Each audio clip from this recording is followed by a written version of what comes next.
All right, Shalom. First and foremost, I would like to give all honor and glory to Yahweh Bahasham, Yahweh Shai Bahasham, Rakha Kodash. Double honors to the elders and the apostles of Great Millstone. Salutations to all the Akim, giving his word with true sincerity and with charity. As always, on the brother Yediah from the Great Millstone branch out in Chicago.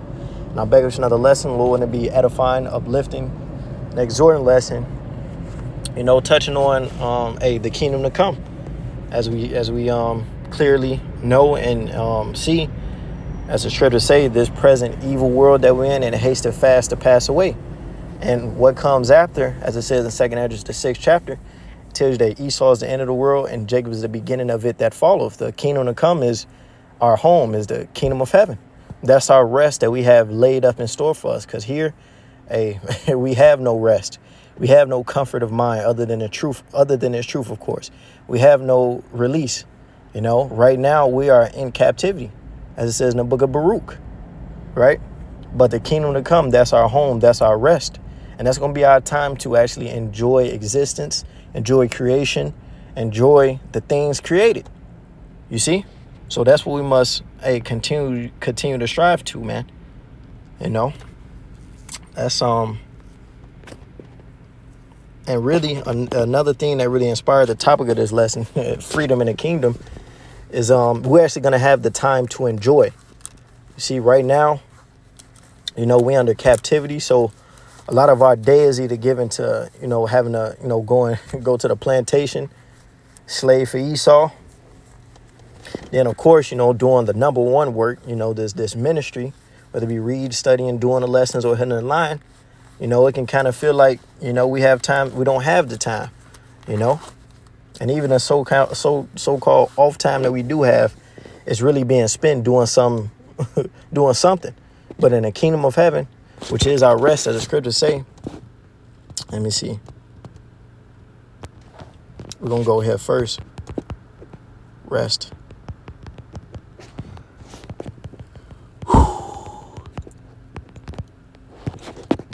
I think it's Hebrews 2. Hebrews 4. It's Hebrews 4:9. It says, there remaineth therefore a rest to the people of God. So we do have a rest. We do have a time where we're going to be a sovereign in our own land. Our pockets are going to be plentiful.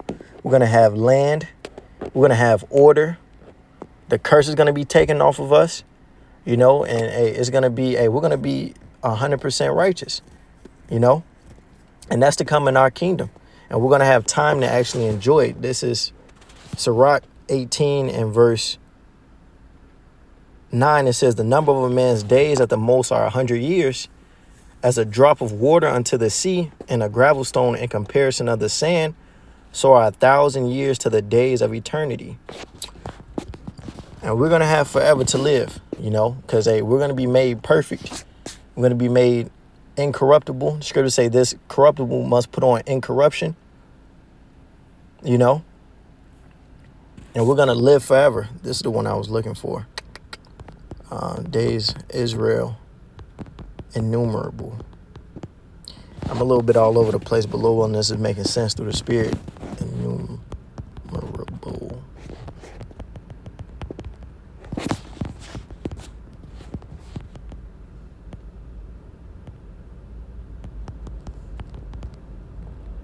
This Sirach 37 and verse 5, it says, the days of the life of a man may be numbered, but the days of Israel are innumerable. So we're going to have forever to actually enjoy life, something that we can't do right now.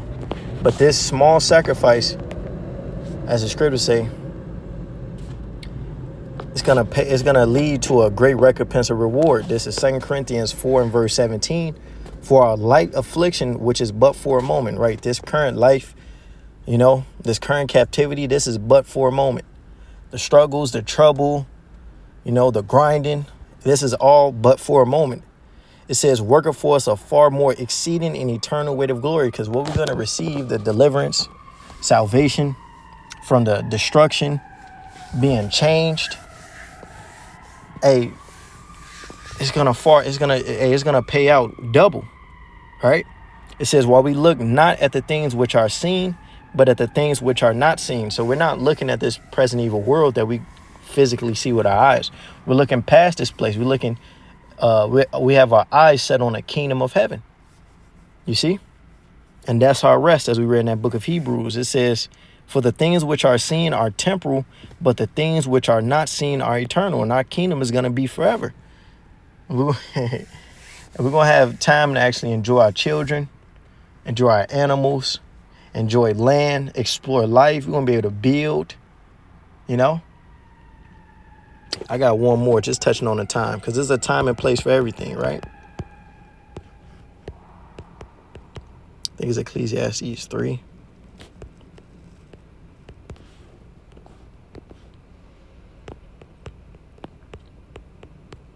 Because we're going to do much building in the kingdom. This Ecclesiastes 3. Let me pull it up right here.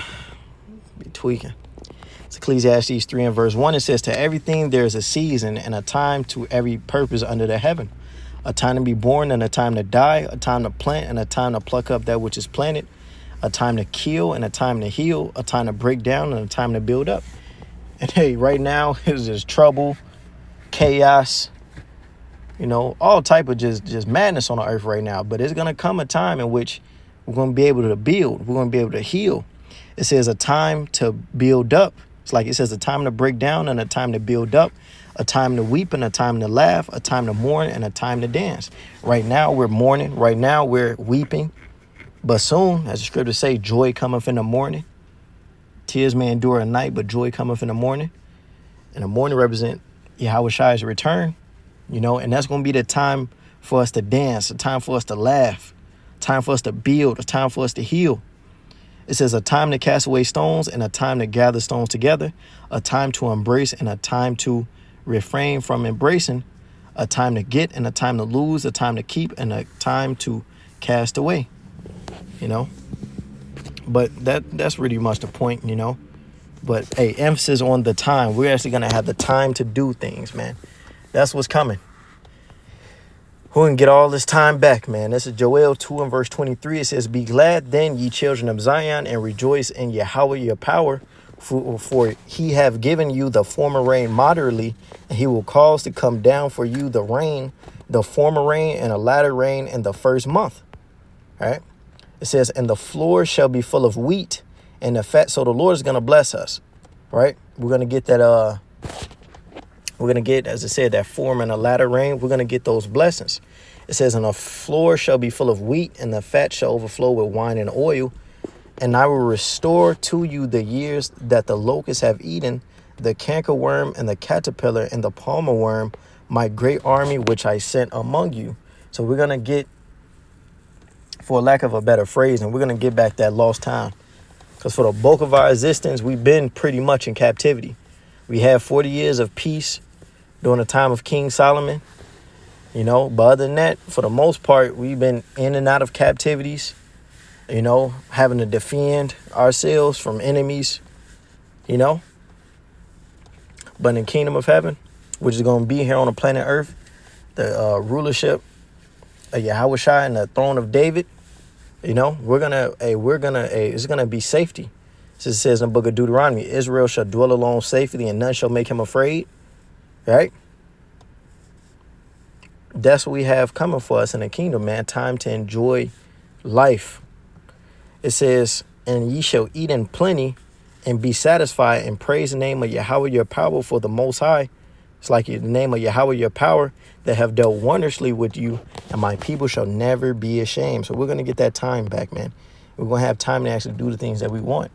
You know, in this world, you know, the heathens, they in bed with Esau, Edom, so they, you know, after they go and slave for Esau, because they're in captivity too, not to the degree of that we're in, but they get time to go, you know, for, you know, to actually enjoy this world, so to say. All right. But that's, hey, the joy of the hypocrite is but for a moment. They just have a short time to do that. Lord is going to come and set everything all right. And he's going to put the true rulers in power and put these servants on the ground where they belong. And they will serve us. And that's the definition of being blessed, having servants, having people bow down unto you. Second Esdras 8 and verse 52, it says, for unto you is paradise open, the tree of life is planted, and the time to come is prepared. And that time to come is the kingdom of heaven. It's that new heaven and the new earth that the Lord is getting ready to bring upon the planet earth. That new age, the kingdom age, right? It says the tree of life is planted, the time to come is prepared, plentiness is made ready. A city is builded and rest is allowed. Here we don't have rest. You know, you take a nap, you wake up tired. Or if you do get, let's say you get 10 hours of sleep, you wake up and you still tired. But in the kingdom, rest is going to be allowed. It says, yea, perfect goodness and wisdom. That's what's coming to us, man. We got to continue to labor for and work for that kingdom and suffer for the kingdom. You see? This is Psalm 16 and verse 11. It says, thou wilt show me the path of life. In thy presence is fullness of joy. And we're waiting for the Lord to turn his face upon us, you know, so we can shine. It says, thou wilt show me the path of life. In thy presence is fullness of joy. At thy right hand there are pleasures forevermore. You see, so the Lord is soon going to give us the kingdom. And it says in the Gospels, it is the Father's pleasure to give you the kingdom. And when we get it, man, we're going to have time to actually enjoy it. Time to enjoy our children. There's one more I'm going to grab too. We're going to have time, man. There's emphasis on the time, as you see. This is Zechariah 5. Because we don't have any time here. We don't have time to do anything. It's Zechariah 8. Excuse me. It's Zechariah 8. It's Zechariah 8 and verse